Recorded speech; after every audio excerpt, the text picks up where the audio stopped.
Hi friends, welcome to வேனிஸ் kitchen. நாம் இன்றைக்கி என்ன பார்க்க போகிறோன்னா எக் மசாலா எப்படி பண்ணலான்னு பார்க்கலாம். இது சப்பாத்தி, பூரி, தோசை, இட்லி, சாதம் எல்லாத்துக்குமே ரொம்ப டேஸ்ட்டாக இருக்கும். அதை எப்படி பண்ணலான்னு இந்த வீடியோவில் பார்க்கலாம். எக் மசாலா செய்கிறதுக்கு தேவையான ஒரு பாத்திரத்தை அடுப்பில் வச்சுட்டு பாத்திரம் சூடானதும் தேவையான அளவு எண்ணெய் சேர்த்துக்கிறேன். எண்ணெய் சூடானதும் அதில் கடுகு, கடலைப்பருப்பு சேர்த்துக்கிறேன். கடுகு பொரிஞ்சதும் 2 பெரிய வெங்காயத்தை நீல வாக்கில் கட் பண்ணி வச்சுருக்கேன். அதையும் நம்ம இப்போ சேர்த்து நல்லா மிக்ஸ் பண்ணிக்கலாம். அப்புறமா கொஞ்சமாக உப்பு சேர்த்துக்கிறேன். உப்பு சேர்த்து நல்லா மிக்ஸ் பண்ணிக்கோங்க. அப்புறமா கொஞ்சம் இஞ்சி பூண்டை நான் கல்லில் தட்டி இடித்து வச்சுருக்கேன். அதையும் நம்ம இப்போ சேர்த்து நல்லா மிக்ஸ் பண்ணிக்கலாம். இஞ்சி பூண்டை மோஸ்ட்லி ஃப்ரெஷ்ஷாகவே யூஸ் பண்ணிக்கோங்க, நல்லா டேஸ்ட்டாக இருக்கும். அப்புறமா ஒரு தக்காளியை நல்லா வாஷ் பண்ணி சின்ன சின்னதாக கட் பண்ணி வச்சுருக்கேன். அதையும் சேர்த்து நல்லா மிக்ஸ் பண்ணிக்கலாம்.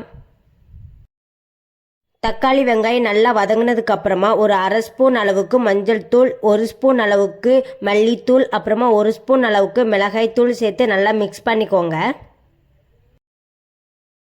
அப்புறமா ஒரு 2 சின்ன கிளாஸ் அளவுக்கு தண்ணி சேர்த்து நல்லா மிக்ஸ் பண்ணிக்கிறேன். இந்த டைமில் கொஞ்சம் உப்பு செக் பண்ணி பாருங்கள். எனக்கு உப்பு கொஞ்சம் கம்மியாக இருக்குது. ஸோ இந்த டைமில் நான் கொஞ்சம் உப்பு சேர்த்துக்கிறேன். உப்பு சேர்த்து நல்லா மிக்ஸ் பண்ணிக்கோங்க. அப்புறமா மசாலா நல்லா கொதித்ததுக்கு அப்புறமா ஒரு 4 முட்டையை உடச்சி ஊற்றிக்கிறேன். 4 முட்டை உடச்சி ஊற்றினதுக்கு அப்புறமா அதை கிளறாமல் ஒரு 5 நிமிஷம் க்ளோஸ் பண்ணி வைங்க.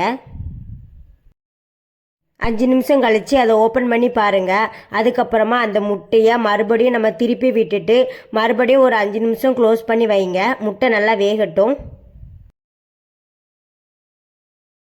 அப்புறமா ஒரு 5 நிமிஷம் கழித்து ஓப்பன் பண்ணி பாருங்கள். முட்டை நல்லா வெந்துட்டு இப்போ முட்டையை நல்லா கட் பண்ணி எடுத்துக்கலாம். கட் பண்ணி நல்லா மிக்ஸ் பண்ணிக்கோங்க. இந்த மாதிரி ரொம்ப சின்ன சின்னதாக கட் பண்ண வேண்டாம். ஒரு மீடியம் சைஸ்லேயே கட் பண்ணி நல்லா கிளறிக்கோங்க. அப்புறமா இந்த டைமில் உப்பு செக் பண்ணி பாருங்கள். நம்ம 4 முட்டை சேர்த்துருக்கனால உப்பு கொஞ்சம் கம்மியாக இருக்கும். உங்களுக்கு உப்பு கம்மியாக இருந்தால் இந்த சமயத்தில் கொஞ்சம் உப்பு சேர்த்துக்கோங்க. எனக்கு உப்பு கரெக்டாக இருக்குது. அப்புறமா 1 ஸ்பூன் அளவுக்கு மிளகுத்தூள் சேர்த்து நல்லா மிக்ஸ் பண்ணிக்கோங்க. அப்புறமா என் 1 கை அளவுக்கு கொத்தமல்லியை வாஷ் பண்ணி சின்ன சின்னதாக கட் பண்ணி வச்சுருக்கேன். அதையும் சேர்த்து நல்லா மிக்ஸ் பண்ணிவிட்டு அடுப்பை ஆஃப் பண்ணிக்கோங்க. அவ்வளோதாங்க, முட்டை மசாலா ரெடி ஆகிட்டு.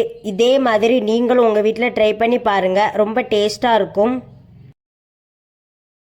இது சப்பாத்தி, பூரி, இட்லி, தோசை, சாதமுக்கெலாம் வச்சு சாப்பிட்லாம். ரொம்ப டேஸ்ட்டாக இருக்கும். உங்களுக்கு இந்த வீடியோ பிடிச்சிருந்தா லைக் பண்ணுங்கள், கமெண்ட் பண்ணுங்கள். வேனிஸ் கிச்சன் சேனலை சப்ஸ்கிரைப் பண்ணிக்கோங்க.